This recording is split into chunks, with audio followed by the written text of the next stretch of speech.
if I had to take away one quote from conference, it was the best product we have to offer is the business opportunity.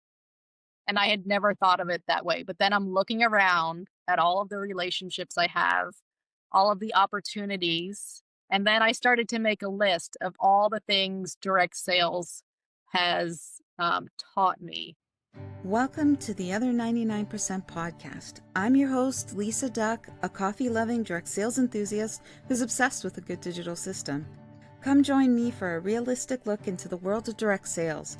We'll explore inspiring perspectives, learn about unique business tips, and celebrate success stories that often go untold. Because on the Other 99%, every seller matters. Hey everyone, it is me, Lisa, and welcome back to another episode of The Other 99%. I'm here with Susan Larimer, our co-host, and we just thought we'd bring you this episode because I know the buzz in the direct sales world right now. Now, granted, we're recording this early August and probably won't air until the beginning of September, but I mean, it's still going to be going. The buzz is still going to be going because I know it was for me anyway. But we're going to talk about conference and, the excitement and the momentum that you bring back from conference. So let's just jump in, Susan, because I know that you just came back. Well, shouldn't say just, maybe a few weeks ago, came back from your lemongrass conference, and I know you're a speaker, so you probably came back a little bit on a bigger high than you typically were because you had all that excitement. But I know that the one thing that many of us get when we attend conference is the ahas from other people speaking, whether it's on stage, whether it's somebody that you're sitting beside and talking to during the conference. But I'm just wondering if you could share maybe the biggest takeaway or light bulb moment that you had at conference. Yeah, our conference was the last weekend in July, so it's been I guess 2 weeks, but I'm still on that excitement, that high that you get after conference. But it's kind of hard to hold on to, which we're going to talk about a little bit too. But for me, conference is such an amazing opportunity, and I drug my feet for the first, I don't know, 8 years. I'm like, "I don't wanna go." Like, "I don't have to go. I don't have to go." But then when I went, when you can hug the people that you've seen online, and this conference for us was very different. We did have a keynote speaker, but she spoke one morning, and the rest of the training was all peer led. It was all consultants at all different levels training and teaching on different areas of our business, which was totally different, and everybody absolutely loved it. So when you hear a keynote speaker, they're amazing, they get you excited, they're inspiring, but then you get home and you're like, that's not me. I can't do that. You just don't relate. But when you're hearing from someone who you know personally, they're in the same company, they have the same enrollment kit, and they're doing things very differently than you've ever done them, my ears perk up. Like, okay, now I'm listening because I'm taking notes now because if you can do it, I can do it. So, and I also had the opportunity to be a speaker, which was amazing. I'm glad I went the first night because I could relax the rest of the time. But that was a fun experience too because I was backstage with the owners, Heidi and Brian. It was opening night. I could see the screen and kind of like the schedule of events. I could see my name there and the title of my training. And Heidi and Brian were back there and they had that nervous excitement energy. And, I had a walk on song and it was such a fun experience. I had a teleprompter. But what was so cool, it was the best when I was done. Walking off the stage was fantastic. But the feedback that I was getting that whole weekend and even like yesterday, messages from people telling me that they were inspired and asking me more questions like, how do you think I should word this? Or how do I reach out to this company to do a fundraiser? And that just fills me up because my team is a lot of discounters. So I feel like I don't get to like lead a team of people who are in the business doing it. I do have a couple that are amazing, but most of them just enjoy the discount. So this just allows me the opportunity to help other consultants. And it's so exciting. It has been so rewarding. So I think that has helped to keep me on that conference high as well. So speaking of the conference high, Lisa, you've been to conferences before too. You know what I'm talking about. How do we keep that feeling? Or what happens like when we get home? Why does it fade so quickly? Yeah. I mean, I could probably speak for like from my personal experience as why I felt things faded for me. And that was being an introvert, going to a big event like that, it drained me, right? So coming home, it was like, oh my God, I just wanted to crash because I was on people overload. And it was like, oh my God, what do I do? No, I am just hiding. I'm going to crawl into my hole and just do my thing. Um, but what I did to help keep that going is I would pre-schedule maybe calls with my team. I would pre-schedule calls with maybe my work besties, and we would make times to chat and reignite that excitement. I loved sharing conference with team members that didn't go, because like that's the best thing that could do from going to a conference was bring that excitement home and feed it into others who couldn't go. Maybe it was money, maybe it was like family, it could have been any reason why they couldn't attend. But I still felt that they deserved the opportunity to get the excitement from conference. So, um, but I know that everybody is so different. So I could see an extrovert coming home from conference and just like bouncing off the wall. Oh my God, oh my God, oh my God. And then maybe it's their family that brings them down and says, you know, you have to calm down. Like you're back, get back into life's routine, right? You need to go do dishes or laundry has to happen or something like that. But I mean, I think we need to feed on each other. And like you said, like you just recently got that message from somebody who listened to your speech. And as long as we keep those connections going after conference, I think that's how we can keep that momentum going. And I mean, what better way to keep it going now into the upcoming fall and holiday season, right? I Right. mean, we definitely don't want to stop now. Yeah. Yeah. Yeah. And I'm sitting here, I'm looking at, I have a folder here. Oh, you can't see it. I have I I say it disappears into your background. note cards. I have tablets. I have notebook after notebook with all the things I wrote notes in from all the different sessions. And something that you just said, getting together with other people who were at conference and comparing notes. Because I was just on a Zoom call with a bunch of ladies. We were all at the same conference and someone was talking about something. And I'm like, wait, when was that? Like, I completely forgot about that. So, getting together with people who went to conference and kinda comparing notes, like, what was your biggest takeaway? What are you gonna do to implement this is very important. But then to talk about why do we lose our post-conference high, that's me. I'm pretty extroverted. It doesn't overwhelm me to be in front of a lot of people or with a lot of people 24/7. But when I get home, it's like you said, the laundry, making dinner. Like when you're on conference, Mhm. it's a mini vacation. You're not responsible for Yeah. my kids are older. So I'm not responsible for anybody but myself. I know that my kids and my husband are my kids. I was gonna say my husband's and my kid. My kid, my husband are completely independent, self-sufficient. I don't worry about them at all. But it's so nice to not have to, worry about where your kids are or making dinner or going grocery shopping. So then you come home and it's like you're thrown right back into those responsibilities. And it's like, well, conference seems like a dream. Like, did I just wake up from a dream and it's a distant memory? But we don't want that. We want to keep it right in front of us and implement all the amazing things that we learned. Yeah. Now I know that you were just holding up your note cards. And one thing now, me, it was funny because my handwriting is horrible, so I never handwrote any kind of note. I always had my phone in my hand because I took notes on my notes app, right? Oh my gosh. But I know everybody's like frantically writing their notes, and sometimes that stuff doesn't sink in, right?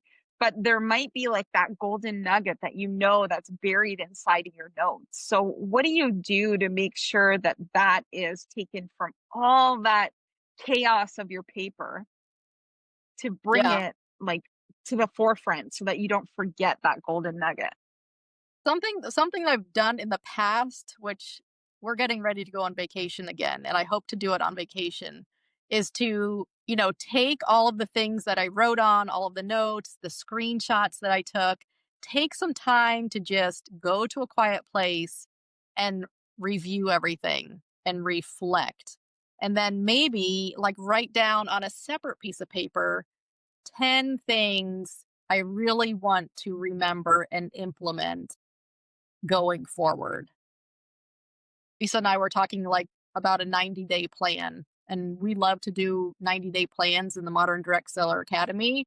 It's such a great way to say, okay, here's what I'm going to do for Q1 or Q2. 3 months at a time, you have a calendar and you map out everything you want to do using all of the information we just learned at conference, recruiting strategies and team building and sales, how to get more sales, how to reach new people, how to get more customers, all of that, and say, okay, how can I put it into a plan? So I think that's super important to reflect on everything, go through your notes, your camera, and really kind of condense it into something that you can remember and implement going forward. I don't know. What about you, Lisa? Yeah, I totally agree because I mean, let's face it, everybody has brilliant ideas. I mean, and that's why they're sharing at conference. But if we try to take and implement every single thing that we took away, I mean, our mind just becomes overwhelmed. And what happens to an overwhelmed mind? It just says, like, yeah, no, right? Like, I'm just done. I'm not doing this. I can't do that. So, um, exactly what you said, like, take it and break it down into little bite sized pieces. Maybe knowing the time of year it is, maybe there is something better suited for the end of summer, so you're going to take and implement that to do before the end of summer is over. And then maybe, it could be like how to capture new leads. Maybe that might be something good to implement going into the fall season. So I used to take it and break it down into, like you said, your 90-day plan. But I would sit there and think about not just what it is, but what time of year, what season of life, what season of my business am I in, and where those things would fit in. And Yeah. I would just anything else, it's not like it's lost. It's just maybe put on a I want to do this, but yeah, not now list, right? And that's always a good thing to have, whether it be in your notes app, whether it be somewhere.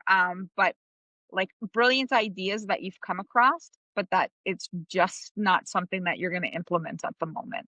Yeah. So, yeah, I love that. Okay. So, Lisa, I know you're a systems girl. You love systems and tools and all the things. So, is there some kind of system that we can use after conference to organize our notes or keep that momentum going? Or I don't know. What do you think?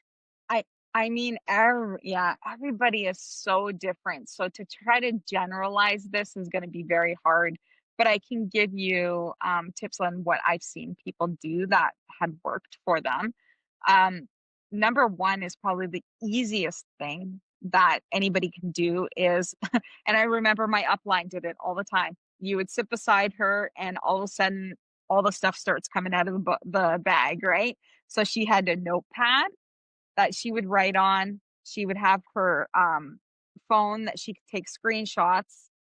And then she didn't just have a pen, but she had a pen, she had a pencil, she had 3 or 4 different color highlighters. She had little sticky notes. so that when she heard a great idea, it wasn't just write it down. It was like highlighter, and she had a meaning for each highlighter. So maybe green was for, oh, this is a great way to make, yeah. So it was like, this is a great way to make money. Or yellow, it could be, okay, this is a way to build my team, or things like that. But she had that system in place so that when she went home, she could just leaf through her notebook, and her notebook, it was like a continuous notebook. It was the same notebook every year. She Okay. didn't go out and buy a new conference notebook, right? It's like, it was her 20 odd years of conference she had in a few little notebooks. Oh, So it was a good system for her, right? Whereas somebody like me, I either needed to take notes on my notes app on my phone, or if I'd had my tablet with me, I'd have a keyboard and I would type it directly into my tablet. I found that using my phone was the easiest because it was the one thing that I knew the battery would last all day long. I didn't have to worry about charging it. Um, and I'm pretty good with the thumb typing, so it wasn't that big of a deal. And if there was a great piece of a piece of advice or a great presentation, I would just take a video of it and I would drop the video into my notes app so that it was like all together. So that was my system. Yeah. And I mean, then I would come home and I would just upload that notes, and I would just deal with it at that point. Um I I will admit I'm very bad. I take notes once and I don't often review. I will go back and look for certain things, but I'm not the type of person who would sit there and read my notes from start to finish. And I think that goes back to school because I didn't really study in school either. I was, if I didn't know it by now, I'm not going to know it. So that extra 2 days of studying isn't going to help. I'm just going to do the test. And I mean, I did amazing in school. So that, I guess that worked for me. So, but I mean, there's other systems, there's other systems that will work. I mean, there's things like Trello.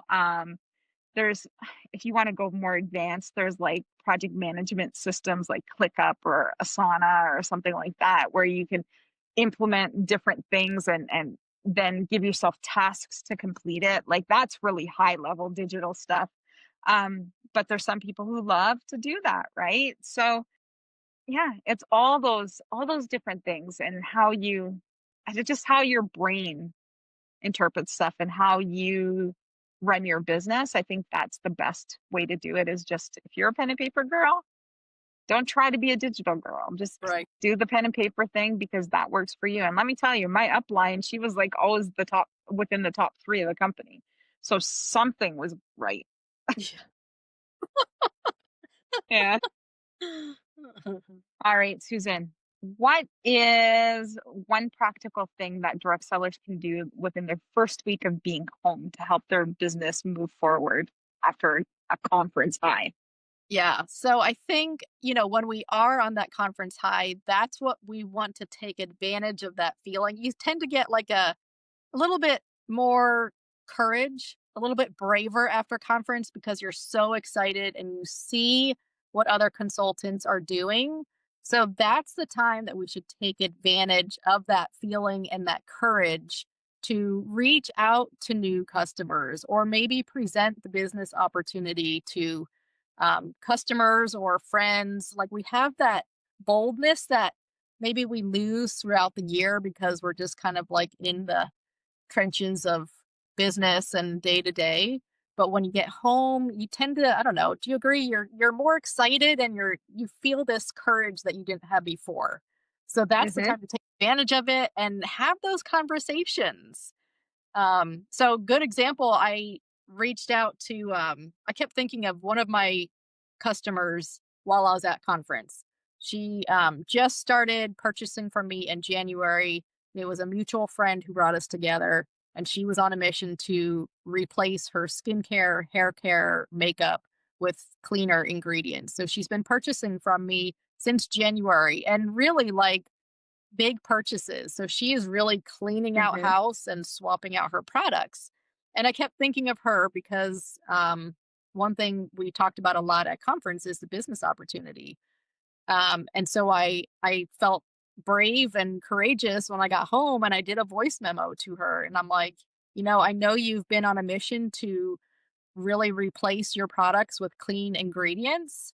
I'm like, have you ever thought about the business opportunity? And she responded and she's like, actually, I would like to talk about the business opportunity. And I'm like, "Oh, what?" Like, it worked. Like, these are things we should be doing all the time, but for some reason we get scared, we lose confidence, we have that imposter syndrome that we've talked about.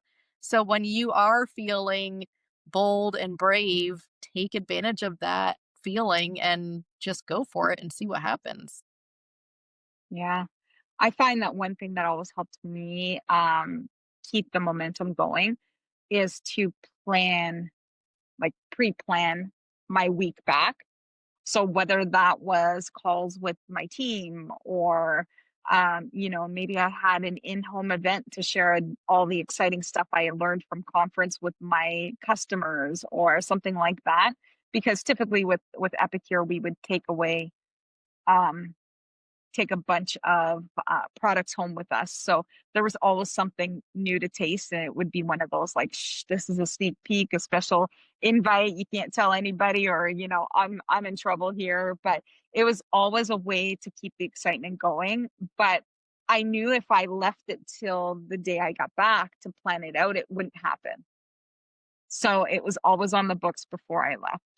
So that was one thing that I found that was really important in keeping the momentum going for sure. Yeah.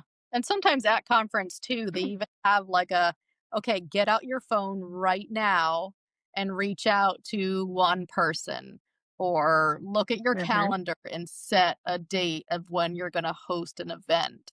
So when you're in a room where everybody's doing the same thing, that's such a good idea to get that excitement and momentum going and to commit to something because now it's written down. Now it's on your calendar, Mhm. now you're more likely to do it.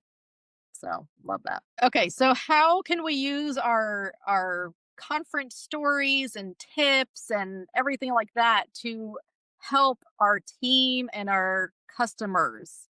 So when you come home, like you said, you want to do like teasers like, "Oh, I can't tell you, but there's this new product." How do you spread Mhm. the word to your customers? Do you just like get all the information out in one post or do you have some kind of strategy? No, I honestly think it's very important to drip the stuff out because too much at once is overwhelming. I mean, we know how our heads are spinning typically when we get back from conference with all that stuff. So again, just like the stories and the inspirational stuff that we hear from the stage, we take little snippets and put them piece by piece where we need them to be. So that's the same thing like when we're sharing stories or excitement or maybe a sneak peek in the new products, then just share little bits and pieces. I always say less is more. So if you're giving away like you were okay, let's talk about like new products are coming, give away little sneak peeks. It's like, oh my God, it's like my favorite product. I didn't think we would ever have something like this here. Uh, I got to taste it at conference and I am just in love. And it would be like, if you want to know, because I'd be shot if I told you right now. But if you want to know what it is, then just hit me up in the DMs and I'll share a little bit with you. So just use it in a way to get the interaction, like with my team, because you know how companies, and I never quite understood this, but like, what happens at conference stays at conference, and you really weren't allowed to give away a lot of the information, which I felt was dumb because if everybody knew, like the excitement would just spread. So I just took that I took that with a grain of salt and I just spread the excitement as much as I could, right?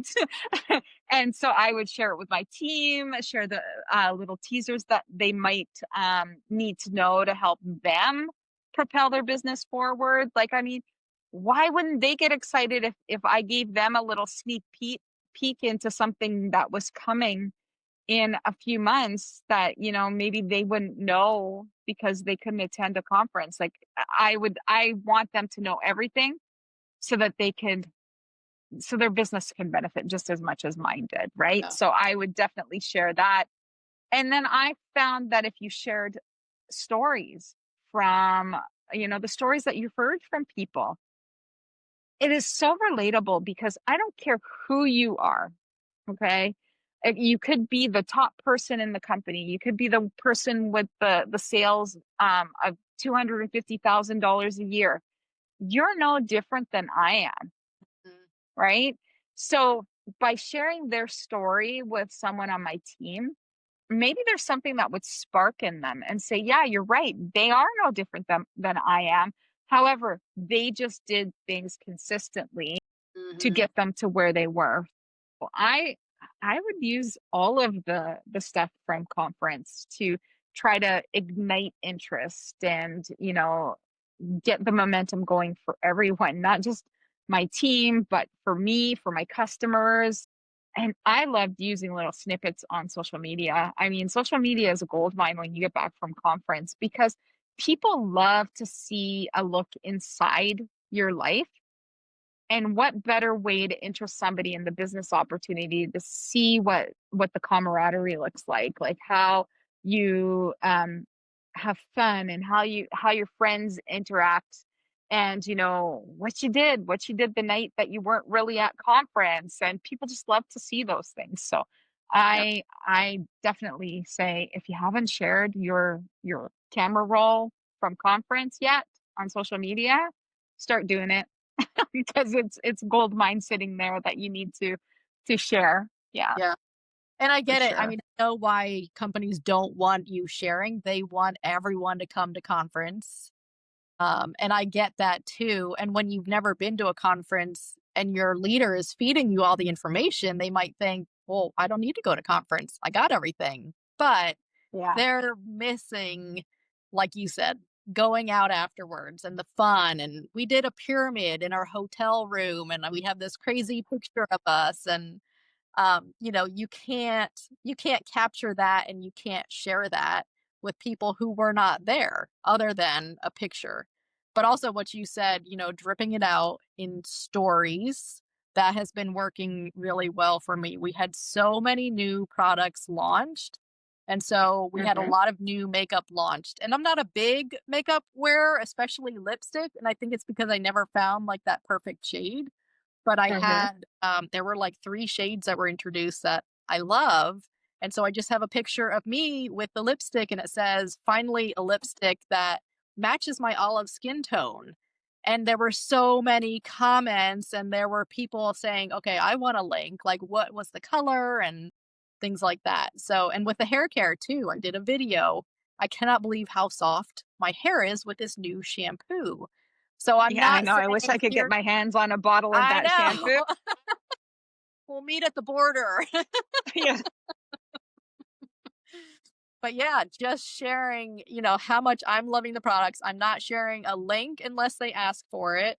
I just did another post with a different shade of lipstick, and then I have people saying, "Oh my gosh, I want to see it." And then I had someone ask for the shampoo link in that comment because they saw my other picture about shampoo. So just little by little dripping it out, combined with the business opportunity, because like you said, there is something magical about being in person, and sharing. I shared, the pictures of me on stage because I had a lot of people praying for me and giving me good text messages that day, like, "You're going to do great. I'm thinking about you." Mhm. And so I wanted to make sure that everybody got the end of the story. I've been asking for you to support me this whole time. This is how it went. These are the feelings I had. Here's some pictures. Thank you so much for being on this journey with me. So a little Yeah. bit of everything. Yeah. For sure. Now I know that you. I typically ask for a quote, and I said, "Should I ask for a quote this time?" And you're like, "Well, yeah, because there's the one that I could share." So I want you to share your quote and sort of how that helped you, grow your business. I know you touched a bit on that, but share why that quote it spoke to you. Yeah. Out of all the things that were talked about at conference, and it was 3 days, and conferences, they are packed full of information. Like at the end of the night, your Mhm. brain is just done thinking. I'm like, I don't even know what floor I'm on. Like where's my room? But one thing, if I had to take away one quote from conference, it was the best product we have to offer is the business opportunity. And I had never thought of it that way. But then I'm looking around at all of the relationships I have, all of the opportunities. And then I started to make a list of all the things direct sales has taught me. Being on a podcast, never on my radar, never thought I Mhm. would be on a Mhm. podcast. Being a speaker at the national conference, never thought that would happen. Having my own website, what? Like all blogs, email marketing, texting, like all the things never would have happened if someone didn't share the business opportunity with me. And I think about, okay, where Mhm. would I be if my friend Lori did not share the business opportunity with me? And I have no idea. I wouldn't be the person that I am. I wouldn't have the rich relationships that I have. Lisa and I would never know each other. She's in Canada, Mhm. I'm in New Jersey. We would never have crossed paths. Um, so just thinking about all the things direct sales has given me, why am I not sharing that more? Why don't I want more people to experience that? So that was the biggest quote for me is the best product we have to offer is the business opportunity. And I think that's across all companies. I think every company can say that. Oh, yeah, for sure. That's definitely something that I think if you're if you're really working to grow your business, that's the one thing that you need to remember is that, you know, giving the person the opportunity to earn an income while buying or using the products that they know and love and trust, that's the biggest thing that we can do. So I love that. That's such a great thing to take away. So I mean, if you're only taking one thing away from this podcast episode, take that quote away. Well, but I'm sure there are going to be a couple things that people have learned from us chatting for this past maybe half hour or so. But guys, we want to thank you so much for joining us on this episode of The Other 99%. It means so much to for Susan and I to come to you each week and just share all of these things about direct sales and how we run our business or how other people run their businesses. So thank you again, and we look forward to seeing you on another episode of The Other 99%. Take care, everyone. Bye. That's a wrap for today's episode of The Other 99%.